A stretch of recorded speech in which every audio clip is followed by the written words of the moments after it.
November 1975. Detectives wince at the sight before them. Mud-caked limbs, each in various stages of decomposition, have been excavated from shallow graves deep in the woods of Prospect, Florence County, South Carolina. The stench of death hangs in the air. Next to the detectives, a man stands handcuffed, a look of shame and fear etched into his face. 30-year-old Walter L. Neely is a man of ill temperament and exceptionally low intelligence and has just turned informant. He's led the detectives to what his manic friend called his own private cemetery. This friend, this nightmare in human form, is 42-year-old Donald Pee Wee Gaskins. A grandfather, a killer, a mutilator, a cannibal. Soon the world will know him as the meanest man in America and the redneck Charles Manson. But at this moment, detectives have only scratched the surface of his unparalleled depravity. On today's episode of the Infographic Show, we'll look at the horrifying case of Donald Pee Wee Gaskins and how they caught the meanest serial killer in American history. From a young age, Pee Wee Gaskins felt something dark churning up inside him. He described it as a ball of molten lead rolling around in my guts and up my spine into my head. A migraine of fire that would erupt in his head, and it could only be extinguished by inflicting obscene violence on innocent people. But Pee Wee didn't just kill to quiet the agony, he killed for fun. And he killed for more pressing reasons. His serious murders, torture, mutilation, execution. The acts themselves fueled him, possibly claiming the lives of 100 people, a body count that would put him among the worst serial killers in American history. To understand the depths of Pee Wee Gaskins' madness, we need to go back to what the semi-illiterate, superlative-loving Pee Wee called my busiest year and my killingest year. In the fall of 1974, the year Pee Wee called chillingly the happiest and peacefulest I can remember, his fifth wife walked out. She was another woman who made the fatal mistake of marrying a man whose extracurricular activities involved inflicting his darkest fantasies on young girls. That year ended with a proposition. Just before the breakup, someone made the mistake of trying to broker a deal with Pee Wee. That man wanted Pee Wee's wife, for a price of course, just one night, an indecent proposal out in the boondocks where life appeared to be cheap. Pee Wee didn't get offended by the offer. It didn't bother him, but he just didn't like the tone of the guy's voice. He later wrote, "I would probably have given her to him for a night or a week or to keep if the offer was good enough. But this man Horace Jones was pushy, so Pee Wee shot him 3 times in the head. After emptying his wallet of $200, Pee Wee buried Jones in the woods outside of Prospect. The proposal and the murder may appear shocking, but in the life of Pee Wee Gaskins, it was nothing out of the ordinary.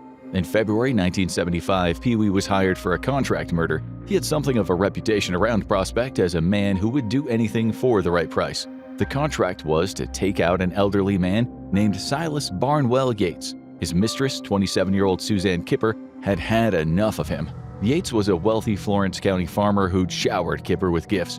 But he'd recently repossessed a car and 2 horses that he bought her. It was over. But not for Kipper. She felt that she was owed something. Yates also made the mistake of also showering her with cash. So, when the time came to kill him, she had $1,500, $8,700 in 2025, to pay for the murder.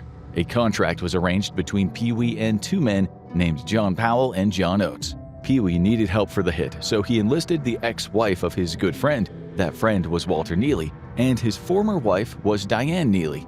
Meeting Pee Wee was the worst thing that ever happened to both of them. February 12th, the trap was set. Just as Pee Wee planned, Diane pretended her car had broken down right outside of Yates' house. In the dead of night, Yates, a concerned citizen, went outside to see if he could help. Pee Wee burst from the shadows with a gun in his hand and pointed it at Yates' head. Before he could react, Pee Wee shoved Yates into the car. They sped off into the darkness toward the woods. Pee Wee stabbed Yates to death and sliced his throat, burying him in the earth below where he fell. Of course, Pee Wee being Pee Wee, this wasn't over. He was almost pathological about tying up loose ends, and he always exploited his position when he saw a weakness in others. Suzanne Kipper eventually married one of the go-between guys, and for a while, she might have been content. But Pee Wee saw an opening, and when he saw an opening, he took it. He turned the murder into a blackmail scheme, forcing Suzanne into a twisted arrangement where he could have his way with her whenever he pleased. But in Pee Wee's world, friendship and loyalty didn't exist. Diane Neely decided to blackmail Pee Wee. She had teamed up with Avery Howard, a 35-year-old ex-con who knew Pee Wee from prison. Howard demanded $5,000 from Pee Wee or they would turn him in for murder. But they weren't just threatening to expose a killing. They were ready to spill his darkest secret. his sick obsession with young girls. Pee-wee told Howard and Diane he'd meet them in the woods outside Prospect where he had stashed some cash. When they arrived, Pee-wee had been kind enough to spare them the effort of digging their own graves. He shot them both and proceeded to pile soil on them in the ditches he dug. This wouldn't be the last people to underestimate Pee-wee, and they certainly weren't the first. Pee-wee waited until September for his next murder. In terms of work-life balance, he'd been doing great. He'd always been a very capable mechanic. For decades, he made money from stealing cars and refitting them himself. Business was good. But as usual, someone disturbed his tranquility. That someone was 13-year-old Kim Gelkins. She was threatening to tell the police that Pee-wee and some of his friends had been taking advantage of her in the back of Pee-wee's trailer. Pee-wee embraced a zero-tolerance outlook in life, so he took Gelkins out to the woods and after strangling her, made her another member of his steadily growing cemetery. This being his killingest year, he still had a lot of ground to cover. At the start of the year, Pee-wee had added to his toll of what he called his coastal murders. These were his fun murders, as opposed to his serious murders. The former were just murders for relieving his headaches and his sexual gratification. The latter murders were just business, tying up loose ends that bothered him too much. When seeking fun, Pee-wee would drive up and down the coast looking for hitchhikers to pick up. He'd usually take them out to the swamp and give them an offer they couldn't refuse. He'd then brutally torture them and dump their bodies into the ground or the swamp. So that was Pee-wee's plan at the start of 1975, when he saw a van broken down on the highway. The two young women and the young man greeted Pee-wee with big smiles, unaware that they had just signed up for an early grave. Pee-wee later called them hippie types from Oregon who were doing a Jack Kerouac-style tour of the USA. He told them that he'd take them to the nearest garage, and so they just jumped in his car and thanked him for his kindness. There were 3 of them, and he was just a tiny fellow with a squeaky voice. What was the worst that could happen? At some point, Pee-wee turned off the highway and headed down the dusty track. Growing concerned, one of the group questioned the route that Pee-wee was taking. That was when Pee-wee brandished his firearm. Pee-wee Gaskins was not a man of his word. He mutilated the man for fun and killed him, and after he was done with the girls, he tortured and drowned both of them. Pee-wee later said, "It was hard to say which one suffered most. I tried to make it equal." But Pee-wee soon discovered that he had a problem on his hands. He now had a broken-down van on the highway to get rid of. And that's when he enlisted the help of Walter Neely, who took the keys and drove the van back to the garage where Pee-wee customized his stolen vehicles. Intellectually compromised, Neely may not have realized that he was now an accessory to a triple murder. Instead of running a mile, he moved into Pee-wee's trailer, and as they say, the rest is history.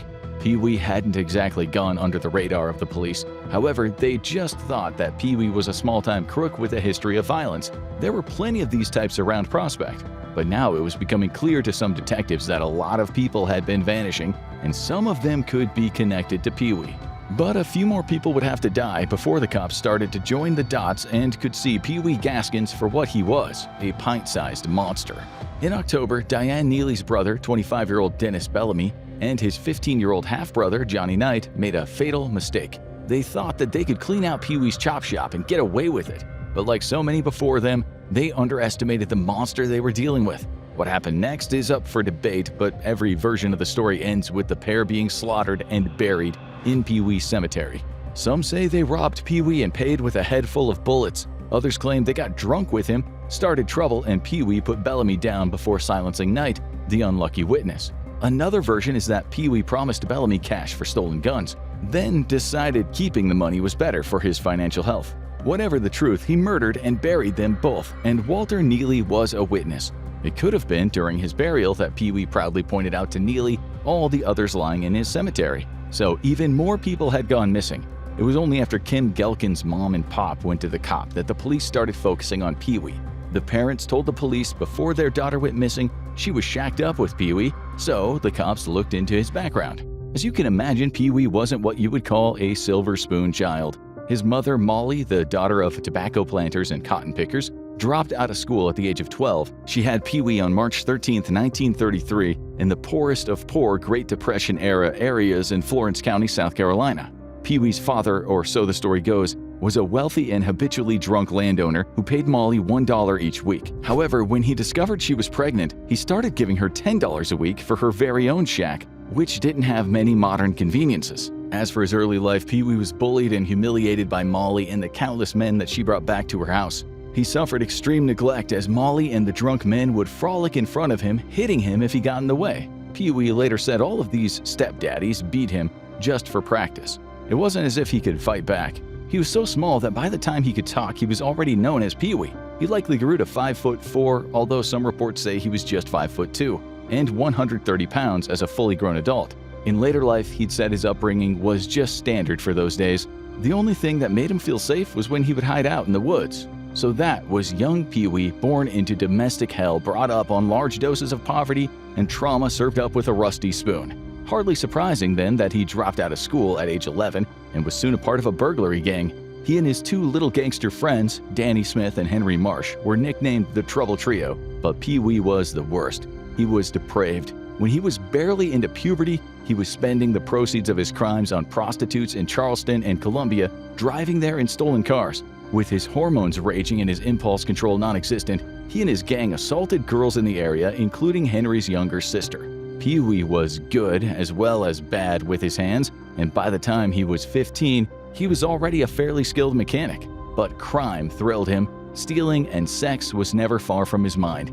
That year, after countless beatings for myriad childhood transgressions, he was introduced to serious punishment. While burglarizing a house, a 16-year-old girl awoke and ran at him with a hatchet. Pee-wee got the better of her, grabbed the hatchet, and knocked her unconscious with it. It was only at the subsequent trial that he was charged with assault with a deadly weapon and intent to kill that he learned what his real name was. Not Pee-wee, but Donald Henry Gaskins. Then he moved to a reform school, the South Carolina Industrial School for Boys, where, as one of the smallest kids, he quickly learned about extreme violence. After about a year of unrelenting physical and mental abuse, Pee-wee and some other kids escaped, only for Pee-wee to be found hiding out in the woods he so loved, and then given lashes for the next 30 days. The headmaster wrote, "We consider him dangerous, and also, he has the homicidal tendencies peculiar to a paranoid type." Pee-wee got hard labor and 3 months of solitary confinement, but he later said he enjoyed being alone because it spared him from the beatings by the other kids. Suffice it to say, life didn't get much better in that home. Pee-wee received many beatings from the adult carers, which once led him to suffering a ruptured appendix. Pee-wee got out, age 18, and married a girl named Mary. For a while, he worked in the swamps logging cypress trees and later joined a reform school buddy, Slick, working on tobacco farms. With Mary pregnant, Pee-wee and Slick started burning farms in an insurance scam. A young girl later threatened to snitch on Pee-wee, and so he smashed her skull in with a hammer, incurring a charge of assault with a deadly weapon and 6 years in South Carolina State Penitentiary.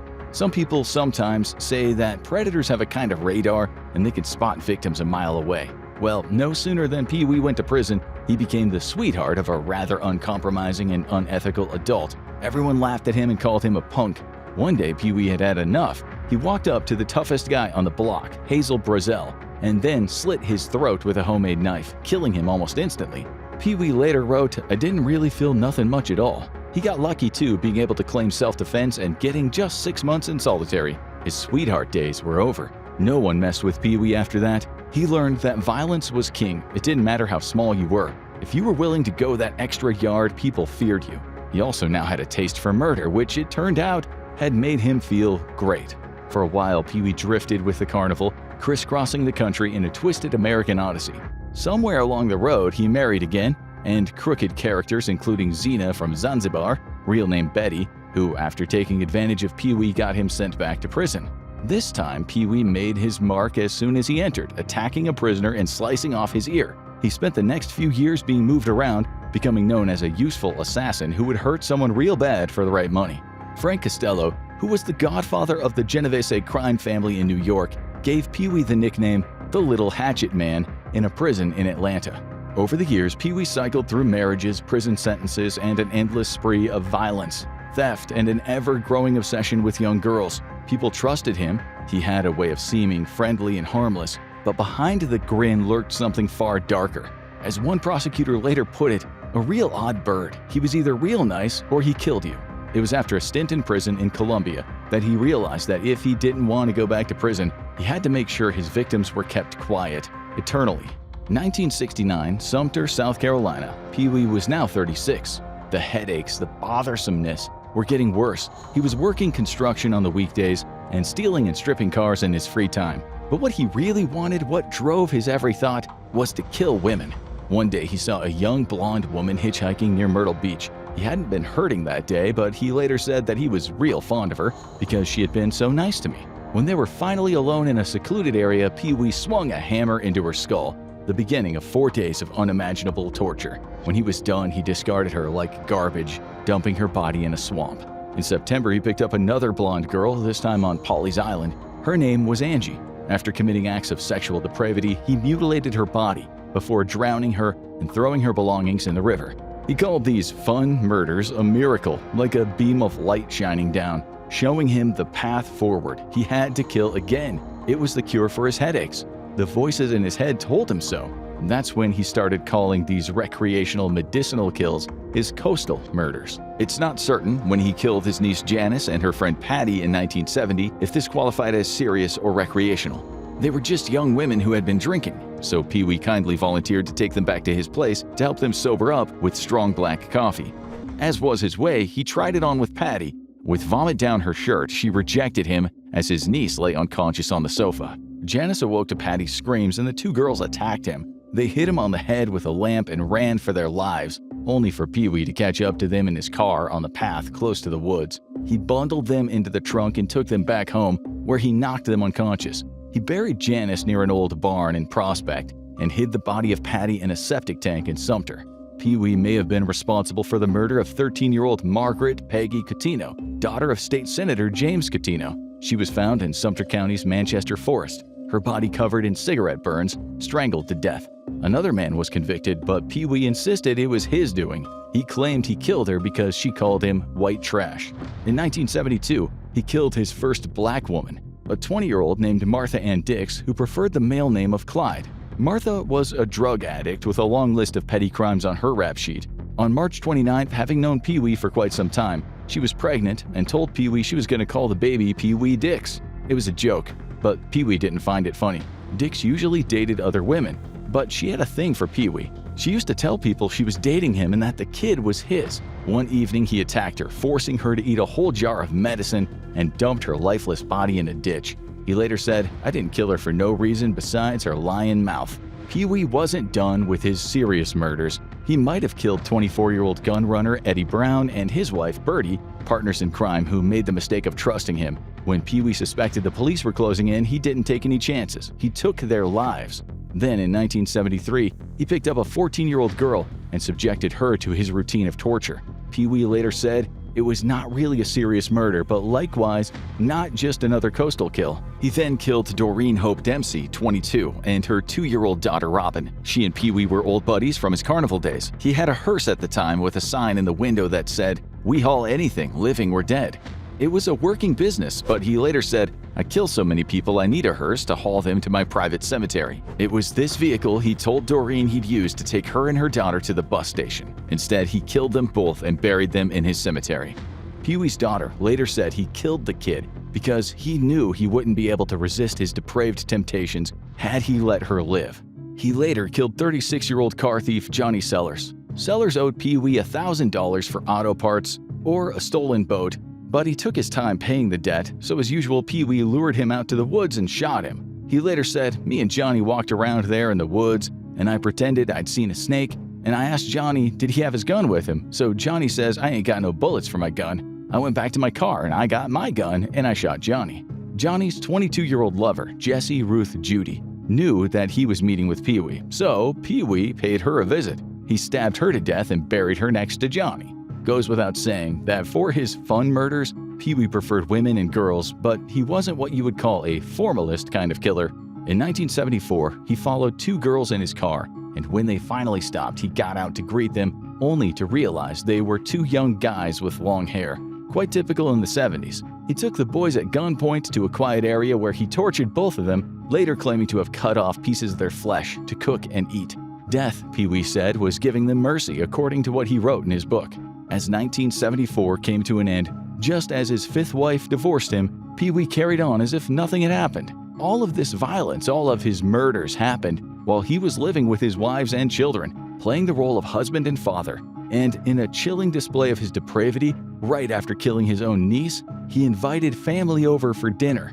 It was actually Pee-wee who left his last wife, not the other way around. He later explained, "I got so edgy and mad at the world I just had to get away." He added, I truly loved them all. The mother and father of Kim Gelkins would certainly have not believed Pee-wee was even remotely capable of loving someone. They told the cops about their daughter going off with Pee-wee, and soon detectives had a warrant to search his trailer. After years of evading suspicion, the cops were now finding the clothes of a young girl, and they knew they were onto something. The parents confirmed they belonged to Kim. He was charged with contributing to the delinquency of a minor, and it was suspected he might have killed this girl. But if Kim was dead, where was her body? The cops were closing in on Walter Neely, locked in a jail cell. Pee-wee's former roommate, his reluctant accomplice, was an easy target. Neely lacked cunning. He was weak, impressionable. So when a minister urged him to do the right thing, it didn't take much. Within hours, he was leading detectives straight to Pee-wee's private cemetery. One of those detectives later said when they started digging, putrefied human skin emerged from the mud like something out of a horror movie. Pee-wee denied all wrongdoing, but he knew in his heart it was over. He later wrote, "The coroner had the bodies, Jesus had Walter, and the law had me." Both Pee-wee and Walter were up for 8 counts of murder, but these were just some of his murders. As time went on, it would be confirmed he killed 15 people, but there were certainly a lot more than that. As for Walter, his defense rightly argued he wasn't a killer. His lawyer said he was an idiot who had been manipulated, to which Pee-wee later said, "I reckon that was true too. Walter surely weren't real bright, and he did pretty much anything I asked him." Pee-wee was handed the death penalty on May 24, 1976, but it was later commuted to life in prison. This is where he managed to commit perhaps his most mind-boggling murder. One of the men on death row was Rudolph Tyner, who'd received a death sentence for a botched armed robbery that left an elderly couple dead in their small South Carolina store. The son of the couple, Tony Simo, was enraged. He then learned that his parents' killer was locked up with a man who would do anything for the right price. Simo was told that Pee-wee was a maintenance man, and he often had access to death row. In a phone call, which Pee-wee recorded with a small tape deck for later blackmail purposes, he agreed to murder Tyner. He said it'd be easy. Tyner was a prison junkie, so he'd just make friends with him and give him a gift of free heroin laced with what he said was poison, quote, strong enough to kill a horse. Except, it just gave Tyner stomach problems. He also laced candies with poison, and still Tyner didn't realize that it was the gifts from Pee-wee making him sick. Pee-wee, always good with his hands, decided to make a bomb from hardware and C4 plastic explosives that Simo had smuggled into prison in the hollowed-out heels of some cowboy boots. On September 12, 1982, Tyner pressed a crude walkie-talkie, 2 cups connected by wire, against his ear. Pee-wee had rigged them up so they could chat in secret. But Tyner had no idea that the cup in his hand wasn't just for talking. It was connected to a detonator. Pee-wee told him to hold it steadily, listen closely, then he pressed the trigger. A second later, fragments of Tyner's brains were splattered against his cell walls. His head had quite literally been blown off. Pee-wee later bragged the last thing he heard through that speaker cup before it blew his head off was me laughing. After prison snitches revealed what really happened, Simo was charged with murder, but made a plea and only got 8 years. Pee-wee's sentence was death, and this time it would stick. It was actually the first time in the history of South Carolina a white man was sentenced to death for killing a black man. On death row, Pee-wee started dictating his book, once saying, "I truly don't mind dying. I've lived a damn full and good life." He had the gall to say that he had walked the same path as God, explaining, "By taking lives and making others afraid, I became God's equal. Through killing others, I became my own master. Through my own power, I come to my own redemption." He thought he could get away with his date with old Sparky by hurting himself in his cell, but his plan failed. At 1:05 a.m. on September 6, 1991, after the last words of, "I'll let my lawyers talk for me, I'm ready to go," the lever was pulled. Pee-wee Gaskins lived a double life, friendly on the surface, pure evil underneath. What do you think was his most chilling crime? Drop your thoughts in the comments. Now go watch The Serial Killer Nobody Talks About, Real Life Candyman, or have a look at Most Evil Kids in the History of Mankind.